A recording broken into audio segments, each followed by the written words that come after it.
Assalamualaikum warahmatullahi wabarakatuh. Selamat siang Bu Lia, selamat siang teman-teman. Saya dari kelompok 2 yang terdiri atas Anissa Yusria, Arini, Uswatun Kasyanah, dan saya sendiri Novita Dewi. Di sini saya akan membacakan peran guru sebagai perencana, pelaksana, dan evaluator.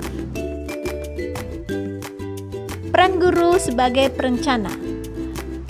Peran guru sebagai perencana dalam pembelajaran terpadu adalah guru harus merencanakan suatu kegiatan pembelajaran yang akan dilakukannya bersama anak didik. A.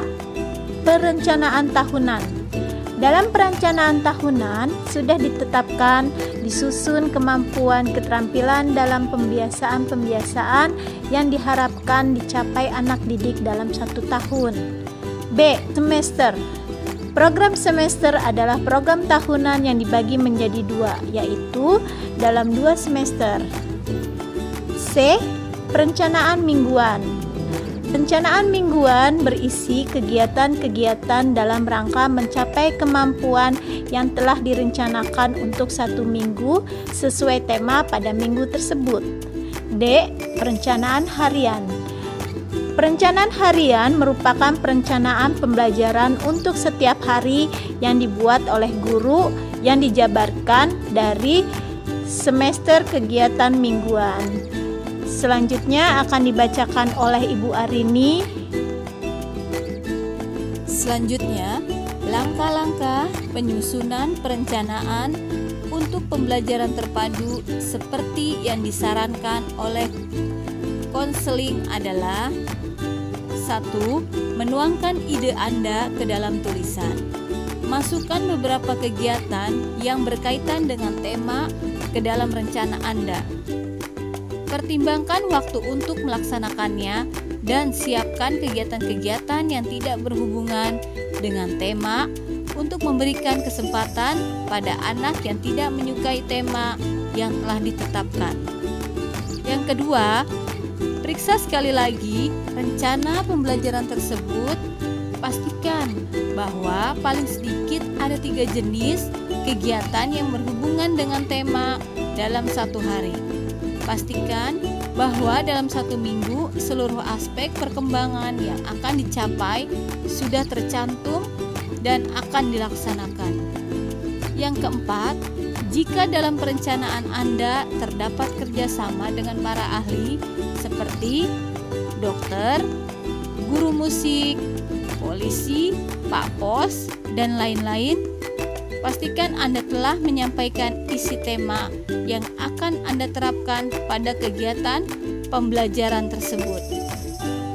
Yang kelima, persiapkan bahan, alat, media, narasumber, dan sarana prasarana seperti tempat yang akan digunakan dengan baik dan perkiraan peristiwa yang mungkin terjadi pada saat tema dilakukan.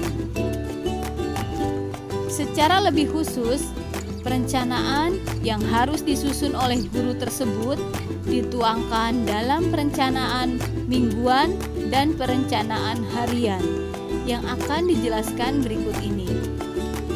A. Prosedur atau langkah-langkah dalam menyusun perencanaan mingguan atau SKM. 1. Mempelajari program semester yang telah dibuat. 2. Tanda cek pada kemampuan yang akan diharapkan dicapai dari tema yang akan dibahas untuk mengembangkan kemampuan berbahasa, kognitif, seni, fisik motorik, dan perilaku.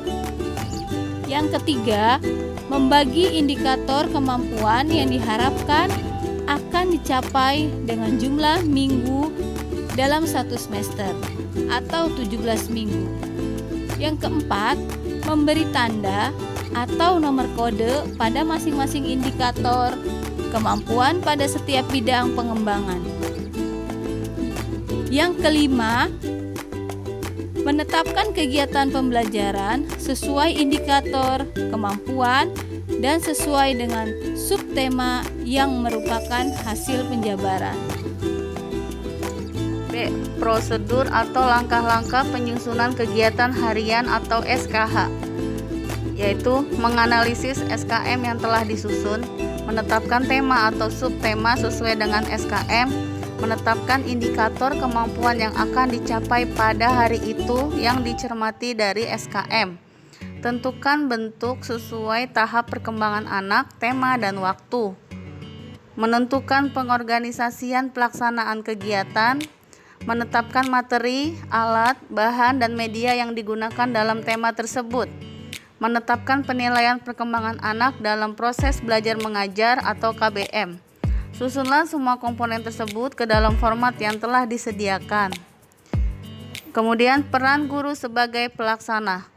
Setelah perencanaan selesai disusun, maka tugas guru selanjutnya adalah melaksanakan apa yang telah direncanakan dalam kegiatan pembelajaran di kelas. Agar kegiatan pembelajaran dapat berjalan secara efektif, sebaiknya Anda perhatikan langkah-langkah berikut. Kembangkan rencana yang telah Anda susun dan perhatikan kejadian atau peristiwa spontan yang ditunjukkan oleh anak terhadap materi yang dipelajari hari itu. Melaksanakan penelitian terhadap minat dan pemahaman anak mengenai tema tersebut dengan menggunakan pengamatan, wawancara, diskusi kelompok maupun contoh hasil karya anak. Kemudian, bantu anak merefleksikan pemahamannya tentang isi dan proses kegiatan pembelajaran. Lakukan percakapan dengan anak tentang hal-hal yang berkaitan dengan tema sehingga Anda dapat mengetahui seberapa jauh pemahaman anak tersebut terhadap tema. Adakan kerjasama dengan orang tua secara timbal balik mengenai kegiatan pembelajaran yang dilaksanakan, yaitu pada tahap pelaksanaan ini kegiatan-kegiatan yang dapat dilakukan antara lain melaksanakan rencana pembelajaran yang telah dirancang pada tahap sebelumnya. Anak didik diorganisasikan berdasarkan pada jenis kegiatan yang akan dilaksanakan. Dan terakhir, pada kegiatan pembukaan sebaiknya anak didik diorganisasikan secara klasikal dengan tujuan menggiring dan mengkondisikan anak menuju pada tema yang telah dipilih. Kemudian selanjutnya akan dibacakan oleh Anissa. Pada kegiatan inti, anak-anak dibagi menjadi beberapa kelompok sesuai dengan kegiatan yang telah ditetapkan. Pada akhirnya kegiatan, guru dapat mengajak anak didik mengunjungi tempat sesuai tema, misalnya kebun bunga, kantor pos, rumah sakit, dan melibatkan orang tua dan anak didik. Pada akhirnya, kegiatan guru melakukan refleksi dengan mengajak anak-anak berdiskusi dan meminta anak mengumpulkan apa yang mereka pelajari. Selanjutnya, peranan guru sebagai evaluator. Guru melakukan penilaian terhadap proses kegiatan belajar dan penilaian hasil kegiatan. Dalam penilaian proses kegiatan, guru melakukan penilaian yang melakukan observasi atau pengamatan terhadap cara belajar anak baik secara individual maupun kelompok. Anda harus mencatat dan mendokumentasikan hasil-hasil pengamatan tersebut secara cermat. Penilaian ini dilakukan untuk mengetahui sejauh mana perkembangan yang dicapai oleh anak secara individual maupun kelompok. Selanjutnya, banyak peranan lain yang harus dilakukan guru sebagai pendidik, pembimbing, dan pelatih, diantaranya sebagai berikut. Yang A, inspirator. Yang B, kolektor. Yang C, inspirator. D, organisator. Yang E, motivator. F, inisiator. G, fasilitator. Yang H, pembimbing. Yang I, demonstrator. Yang J, pengelola kelas. Yang K, mediator. Yang L, supervisor. Selanjutnya, Bu Nopi, kesimpulan.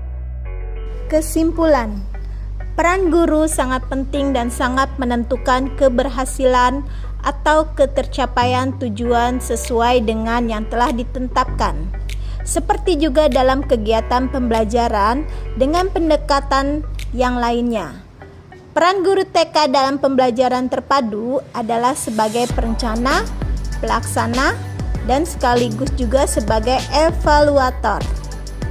Peran lain yang harus dilakukan guru sebagai pendidik, pembimbing, dan pelatih diantaranya korektor, inspirator, informator, organisator, motivator, inisiator, fasilitator, pembimbing, pengelola kelas, demonstrator, mediator, dan supervisor. Demikianlah PTT dari kelompok 2. Apabila ada yang ingin ditanyakan atau apabila teman-teman ingin menambahkan, kami persilahkan. Wabil taufik wal hidayah. Assalamualaikum warahmatullahi wabarakatuh. Terima kasih.